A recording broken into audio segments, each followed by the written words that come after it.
Hello and welcome to Kids Story Time. Our story for today is about Abraham and Isaac.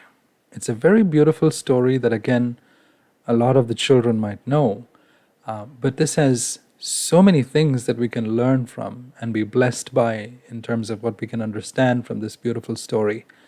So we'll watch a short video, and once we're done with the video, we'll jump into a few questions and discuss the answers and see what this lesson or story has for us to learn from. All right, let's go ahead and watch the video.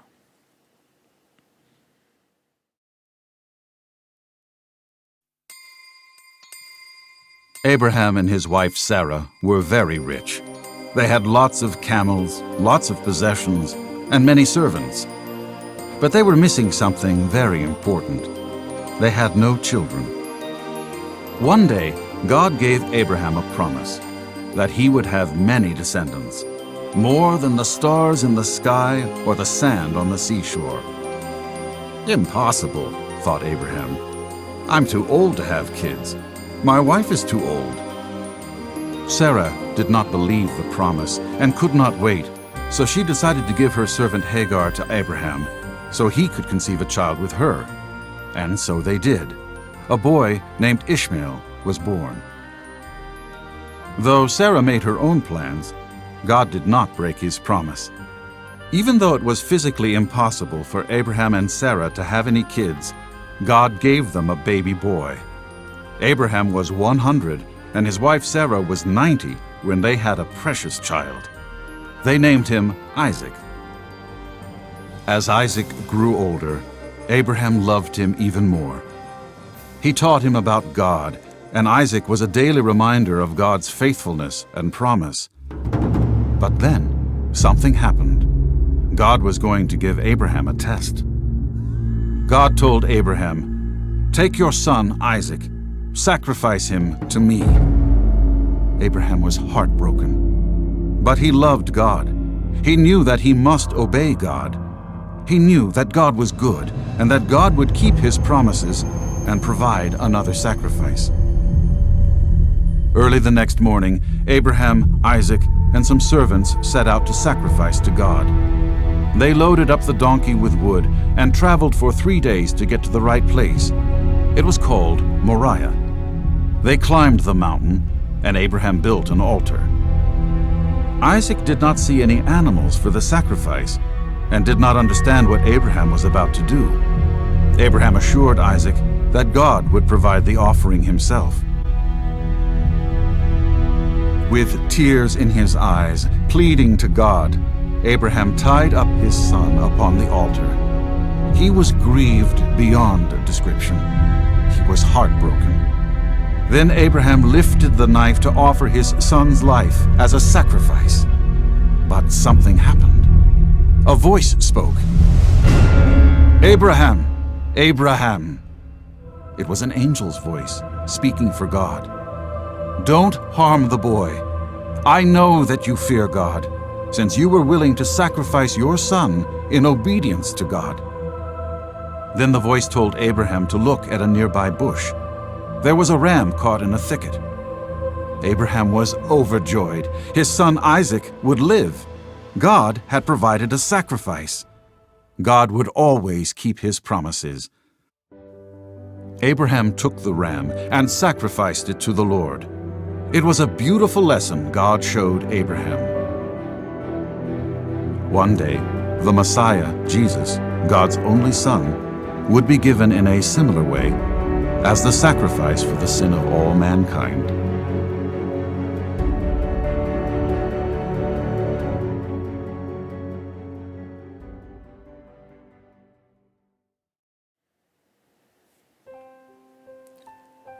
All right, our very first question is, what did God promise Abraham when he and Sarah had no children of their own? So like we saw in the story, Abraham and Sarah were very wealthy. They were blessed materially. They had a lot of cattle and livestock and earthly riches, but they had no children. So what did God promise them in terms of what he was going to do to Abraham and Sarah? So go ahead, pause the video, think about your answer, and then once you're done with the answer, you can resume the video again. All right. We read from scriptures. I think this is something that God repeats in Genesis 16 and again in Genesis 18, where God blesses Abraham and he tells him, Abraham, I'm going to bless you so much that you're going to have descendants as numerous as the stars in the sky and as numerous as the grain of sands on the seashore. He says that a couple of times to Abraham. And after the first time God tells this to Abraham, Sarah actually thinks that she has to do something to help Abraham have a kid. Now both Abraham and Sarah were pretty old. And I think by this time Sarah was past the age where she could bear children. So she thought to herself, I have to help Abraham. I have to do something about it. And she gives her servant Hagar to Abraham. And together they have a children with Abraham and Hagar have they have a son named Ishmael. And Sarah thinks that that's probably the son that God had promised Abraham. Sarah thinks that that's the son that God promised Abraham. But like we again read from the scriptures, that wasn't the promise that God had made Abraham. Abraham did promise them that both Abraham and Sarah would have a son. And this is again a lesson that we can remember. When God gives us a promise, it might be easy to think that I have to help God fulfill his promise.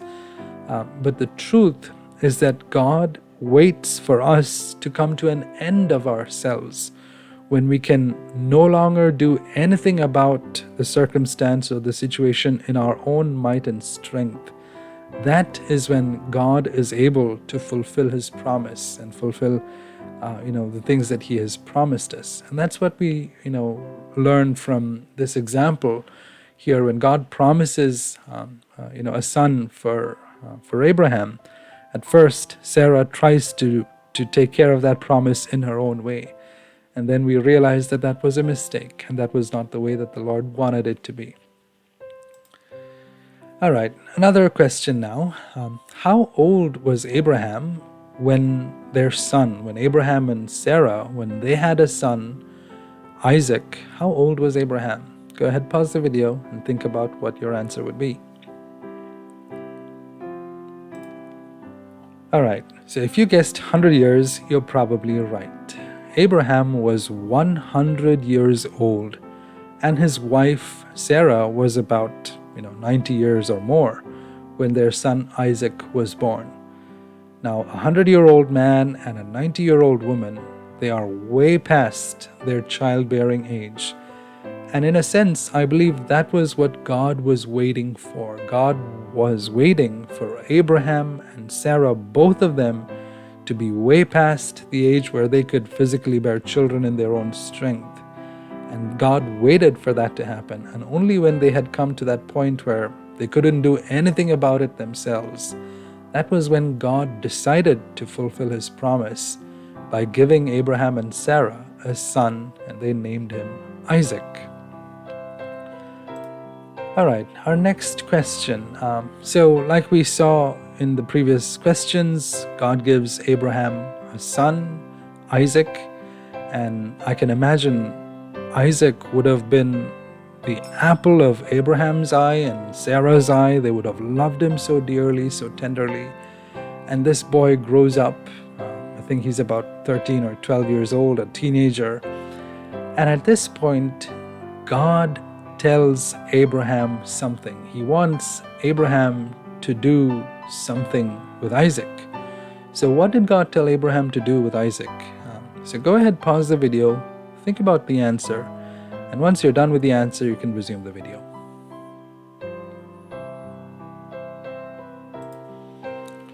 Right, like we probably listened in the story, one day God tells Abraham to offer up Isaac on the altar as a sacrifice unto the Lord on a mountain called Mount Moriah. Now in those days, Abraham and people who loved the Lord, who walked with the Lord, they would always offer sacrifices. They would offer up a bull or a goat or a lamb, anything that they could afford. They would often sacrifice to the Lord to worship God and to please God in the things that they were doing.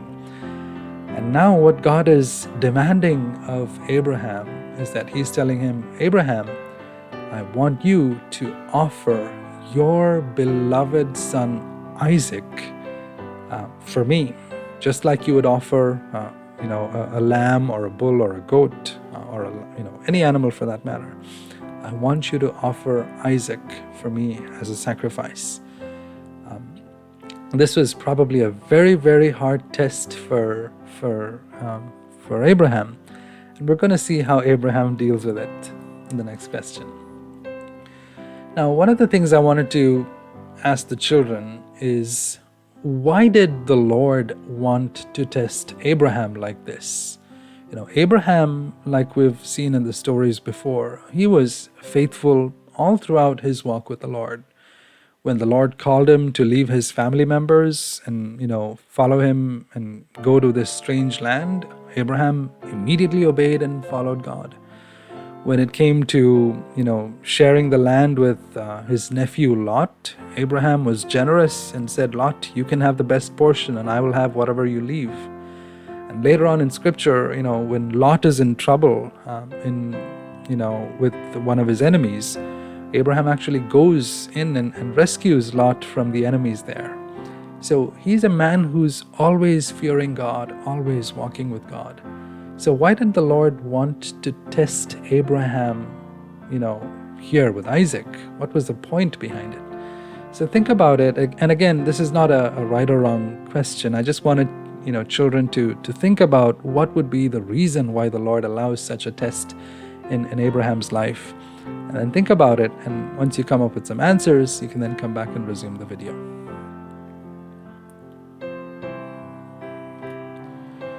Right. So the ultimate test that God was giving Abraham here was to see if Abraham still loved God more than anything and everything, and especially more than his dear son Isaac, who was born to him at a very old age. Now again, imagine, children, Abraham and Sarah, they were nearly 100 years old when they both had Isaac. Isaac was a miracle child. And Isaac had grown to be a young boy. He helped in the household. They lavished their love upon Isaac. And to me, probably Abraham loved Isaac even more than he loved his wife, maybe. I don't know. That could have been the case. And Isaac was, the pinnacle in terms of the love that Abraham and Isaac had for their son. And God was testing Abraham here to see if Abraham still loved God more than he loved his own son Isaac. And that's something that we can actually remember here. We can remember to always ask ourselves, Lord, do I love anything more than I love you? It could be our parents, it could be our siblings, it could be, possessions or friends or people who we spend time with. It could be anything that the Lord has given us here on earth. And we can ask ourselves, Lord, is that true of me? Do I love, my parents, or do I love someone, or do I love anything more than I love you? And that's what we can learn from this test. And again, an important thing here is when Abraham was tested by God, God didn't tell him, Abraham, I want you to go ahead and sacrifice Isaac right away for me. That's not what he says. He gives Abraham 3 days' time because he wants Abraham to sacrifice Isaac on a mountain called Mount Moriah, which is a 3-day journey from where Abraham was staying. So Abraham would have had to walk for 3 days, think about this decision that he was going to make. Think about the decision, or think about the demand that the Lord had asked of him. And it wasn't a hasty decision that Abraham made. He took time, he had to think about it, and still at the end of it, he was intent on going ahead and fulfilling what the Lord had asked of him. And this is again something that we can ask ourselves. We may all be tested, in different stages of life. At one point it would be our parents. At one point it would be our friends. At one point it would be, someone we may want to get married to. And even if, after we're married and when we have children, it can even be our children sometimes. So we can always think and ask this question to ourselves continually and say, Lord, is there anything in my life where I give first preference to, or I love more than I would love you, or than I would give, preference to you? And that is why the Lord was testing Abraham to see if he still loved God more than he loved his own son, Isaac. All right, the fifth question here. So, like we discussed, Abraham travels a long journey of about 3 days, and when he comes to the foothill of the mountain, he decides to get his son to climb up the mountain and take the sticks with him, sticks for the fire, and Abraham probably carries the things needed for the sacrifice. And his son asks, Dad, I know we're going up to offer a sacrifice to the Lord, but where is the sacrifice? What are we going to sacrifice to him? Because Isaac didn't know at that point. And I could imagine myself, after they got to the mountain, Abraham would have said to his son Isaac, you're actually going to be the sacrifice. I need you to lie down on the altar so I can offer you up as a sacrifice to God. And this is a teenage boy who's probably strong enough, who could probably easily overpower his 100-year-old dad. And we don't see Isaac being rebellious. We don't see Isaac getting into an argument or getting into a fight with Abraham. We see Isaac submitting to what his dad was telling him and allowing his dad to tie him up, allowing his dad to lay him up on the altar. And those are moments which would have been so intense for both Abraham and for both Isaac. And yet what we can learn from their situation and their example here is their immense faith in God, especially Abraham's trust in God. Abraham knew that God had promised him so many descendants. And I believe he knew in his heart if Isaac died, God was able to bring Isaac back to life and fulfill that promise again. So there was no wavering in Abraham's faith concerning what the Lord was asking him to do. Now, as Abraham ties up Isaac and does everything, and as he's ready to finally sacrifice Isaac, he lifts up the knife and is ready to slay him, God does something. So what does God do? Pause the video, think about the answer, and then you can go ahead and resume it again. Right, so like we heard again in the video, as Abraham was about to kill Isaac, an angel of the Lord says, Abraham, do not kill Isaac. God knows that you fear him now. And that's a very important statement. God knows that Abraham feared him more than anything. Abraham loved God more than his own son, more than anything else on earth. And that's a very important statement that that the Lord makes of Abraham. And one thing that we can also learn from here is that the very first instance in the whole Bible where the word worship comes is actually in this story. When Abraham is getting ready to climb up the mountain with his son, he actually asks his servants to stay back, and he tells them, you guys stay here. My son and I are going to go up Mount Moriah, and we're going to offer a sacrifice of worship. We're going to worship God. And to me, that is how I believe the Lord saw this. This was an act of worship by Abraham unto God. Very often, we think that singing songs on Sunday or singing praises to God is actually worship. We can easily think that playing an instrument on a Sunday meeting or playing an instrument when we sing together, that could be a worship. But that's not what the Bible tells us as to what worship is. Worship is to offer God that which we love so dear, that which God has given us. And in this case, God had given Isaac to Abraham. And Abraham was saying, Lord, this gift that you have given me, I am willing to give you. And that's what used to happen in the olden days. People would offer goats and bulls and cows, and those were blessings that the Lord had given them. And people would offer up those blessings to God, saying, Lord, that which you have given me, I give to you now. And Abraham's sacrifice was probably an ultimate expression of how much he was willing to worship God by being willing to lay Isaac on the altar and lay him up and offer him up to the Lord. And to us, this story is a very important story because in the New Testament, Jesus teaches us how we have to worship God. In Romans chapter 12, verse 1, Paul actually says that. He says that we have to offer our bodies as a living sacrifice to the Lord. And that is our act of worship. Now, that doesn't mean we lie up on the altar and, we offer up ourselves physically like that.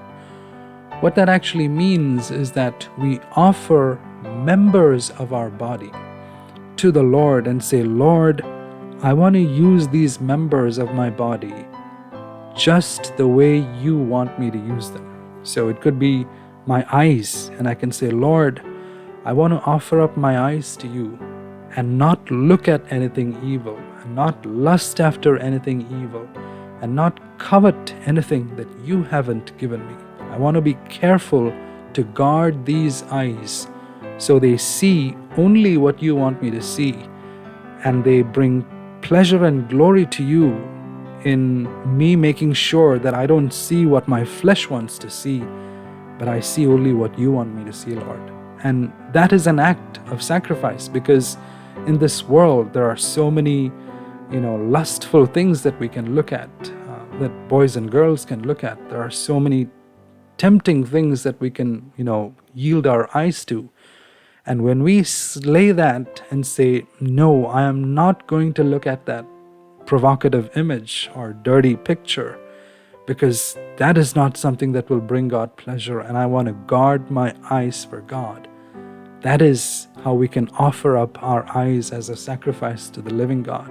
In the same way, our tongue, we can use our tongue to yell at people, to tell lies, to hurt people, and also to bless people, and also to tell the truth. And that is where we can say again, when we offer up ourselves, when we offer up our tongue to the Lord, we can choose to ourselves and say, Lord, I do not want to lie with this tongue anymore. I do not want to hurt anyone with this tongue anymore. And that's again an act of sacrifice. In the world we live in, people so freely use their tongue to lie, to hurt others, to insult, and to cause grief to others. And yet in a world like that, we can be true Christians by saying, Lord, I want my tongue to be for you, even though I feel like saying something bad, or even though I feel like telling a lie so that it becomes something easy for me. I will choose not to tell a lie, because pleasing you is more important than pleasing me.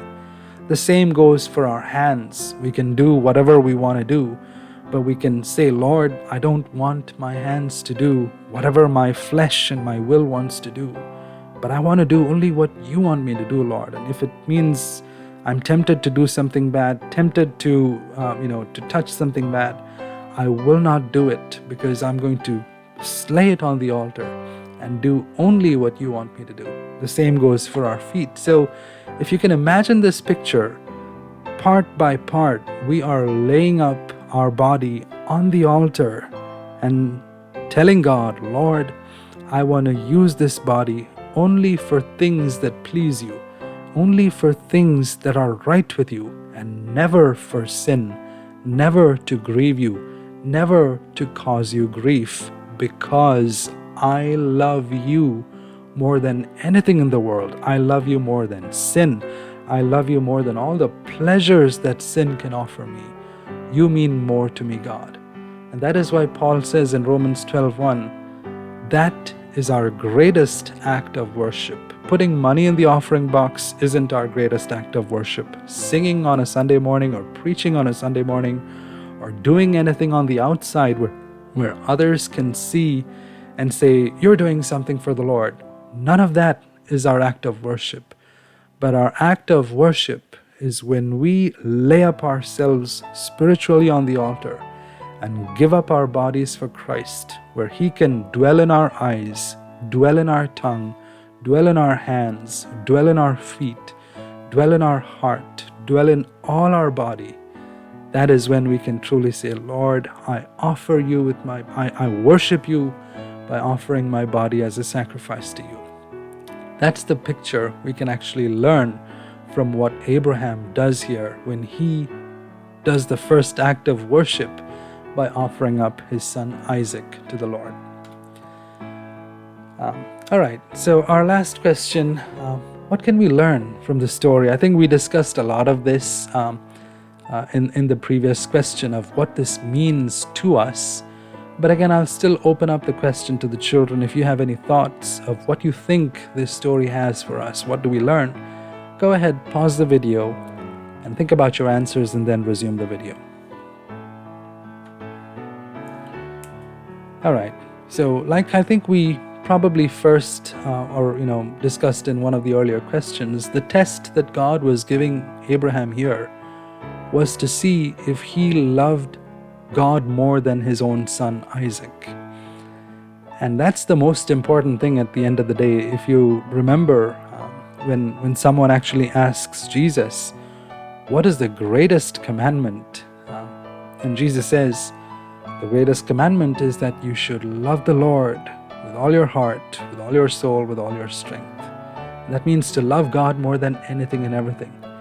And this is where we are primarily tested. It could be, like we discussed, it could be a pleasure, it could be an enjoyment, it could be something that can give us, an excitement. It could be sport, it could be people, it could be a relationship, it could be anything.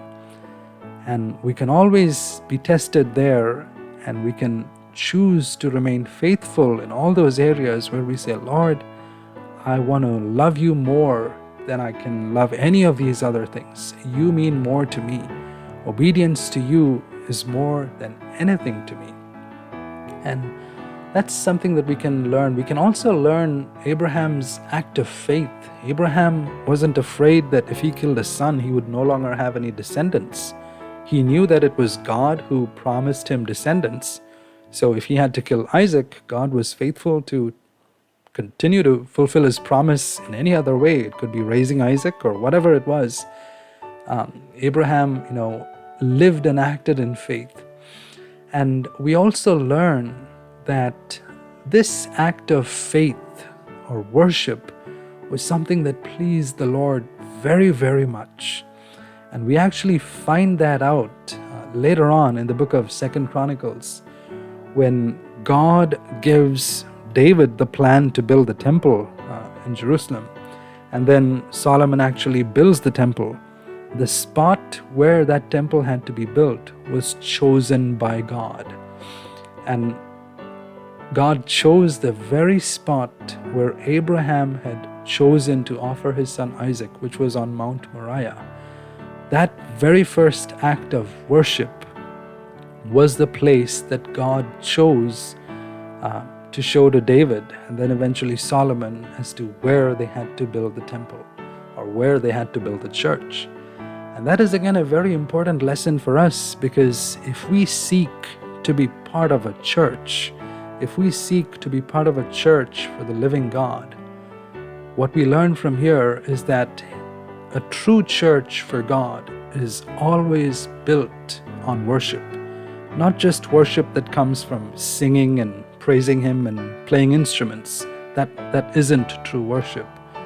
But a church for God is built when there is worship in our private lives, when we are careful to offer up our very bodies to the Lord, slaying every evil desire and evil temptation in us, when we lay them on the altar and say, Lord, I want to do with this body only what you want me to do, and not what the world wants me to do, or not what I myself want to do. I don't want to use this body for that. I want to use this body only for what you want me to do, Lord. That is the act of worship that the Lord looks for in us. And when there are people like that, that is where the Lord can build His church. And finally, we can also remember that just faith wasn't what Abraham had. We know that Abraham is always called the father of faith. But Abraham was not someone who just had faith. That faith led him to walk in obedience to God. That faith was what helped him obey God when God gave him the most difficult of tasks to offer up Isaac on the altar. And that is what we can learn. If we claim to have faith, that faith must be made visible in our obedience to God. I think it says in James chapter 2:26, if there is faith without works or without obedience, then that faith is actually dead. But if there is true faith, where we walk in faith day in and day out, then that faith in the Lord will actually be manifested in our acts of obedience. When the Lord tells us not to do something, we will be faithful to obey that. When the Lord tells us not to go somewhere, or not to look at something, or not to listen to something, or not to read something, we will be faithful to do what the Lord wants us to do because of our faith in Him. And that's again a very important lesson that we can learn, that faith, true faith, should always lead to acts of obedience that can please God. I hope your children were blessed with the story, and we can ask the Lord to help us that we can always truly worship Him with our bodies every day of our lives. I'll close with the usual credits. All the images we've had in today's story were sourced from freebibleimages.org, and the video that we saw earlier was from Share Faith Kids. And a lot of the biblical commentary and story points that I've personally learned are from teachings by Brother Zach, and especially a series called Through the Bible, which is an audio and video series. You can also get a book for it. The details to that are available on the cfcindia.com website. Thank you, and God bless you.